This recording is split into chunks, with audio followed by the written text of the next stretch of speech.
अगर आपसे मैं कहूं कि यह हरकत करने के बाद आकाशदीप पर लग चुका है बैन का थप्पा, क्योंकि इंडिया बनाम इंग्लैंड के 5वें टेस्ट मुकाबले के अंदर किसी ने सोचा भी नहीं था कि आकाशदीप ऐसी हरकत भी कर सकते हैं।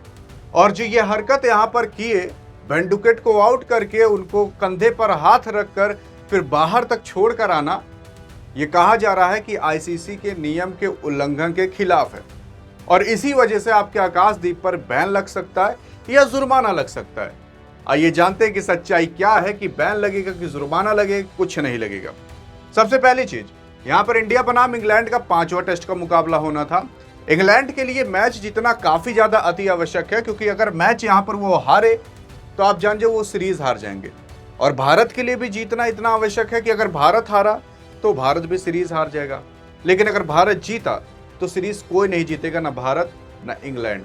और इसी वजह से ये मैच जीतना काफी ज्यादा अति आवश्यक है। तो यहाँ पहले इवनिंग के अंदर काफी लोगों ने सोचा कि भारत यार केवल 224 पर ऑल आउट हो गया, खत्म हो गया। लेकिन तब उसके बाद जाकर पता चला कि यहाँ पर बैटिंग करना ही बहुत मुश्किल है, क्योंकि इंग्लैंड की भी टीम आती है तो 247 रन मारती है, वो भी ऑल आउट होकर खत्म हो जाती है और मात्र बहुत ज्यादा नहीं 23 रन की लीड दे पाती है। इसके बाद भारत आता है, वापस इनको लीड देना चालू कर दिया है और 2 दिन के अंदर तो 2 इवनिंग खत्म हो गई थी। इतनी कठिन यहाँ की पिच है। अब सवाल ये उठता है कि जब इंग्लैंड की टीम बैटिंग करने आई थी और आकाशदीप साहब आपके बॉलिंग करने आए थे, तो आपके बेंडुकेट एक पीछे शॉट खेलने की कोशिश करते हैं, लेकिन टाटा फिस हो जाते हैं। पीछे मारते हैं तो यहाँ पर वो जाते हैं, ध्रुव जुरैल के हाथ में कैच दे बैठते हैं और 43 रन के अंदर अपनी पारी खत्म करके पवेलियन लौटते हैं। लेकिन पवेलियन जब लौटते हैं तो वहां पर आकाशदीप इनकी मदद करते हैं कि भाई चलो तुम गिर ना जाओ, तुम्हारे कंधे पर हाथ रखकर हम तुम्हें बाहर तक छोड़ कर आ जाते हैं और थोड़ा बोल बतिया लेंगे।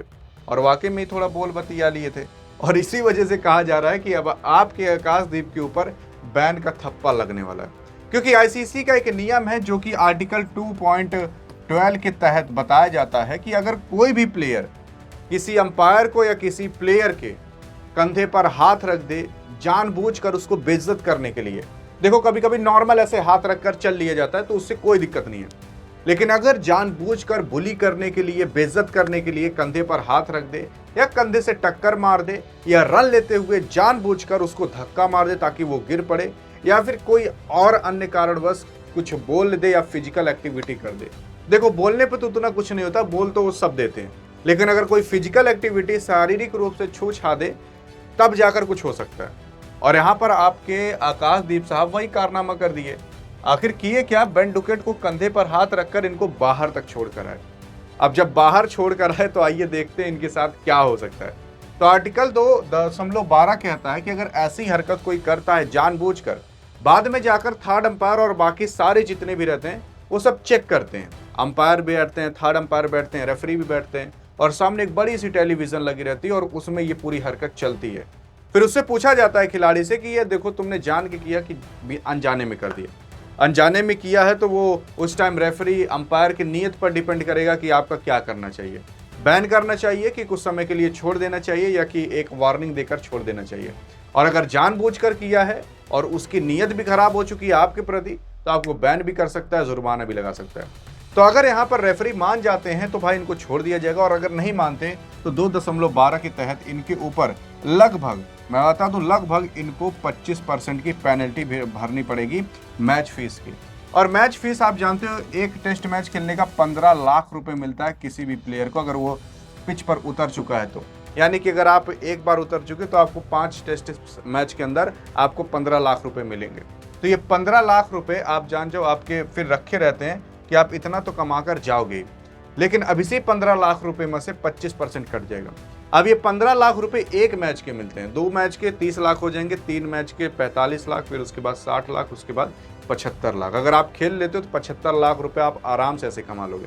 तो इसी 15 लाख के ऊपर इनको 25% का भरना पड़ सकता है अगर नीयत खराब हो जाती है रेफरी की वहां। तो दूसरी चीज, आपके ऊपर बैन भी लग सकता है।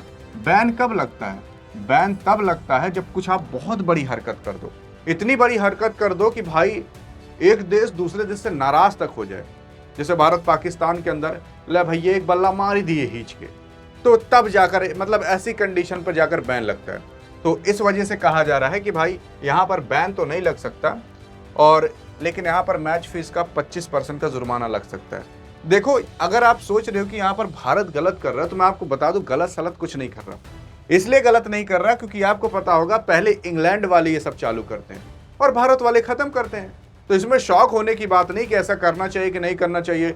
जो विराट कोहली इतना एग्रेशन दिखाता है, दिखाना चाहिए कि नहीं दिखाना चाहिए।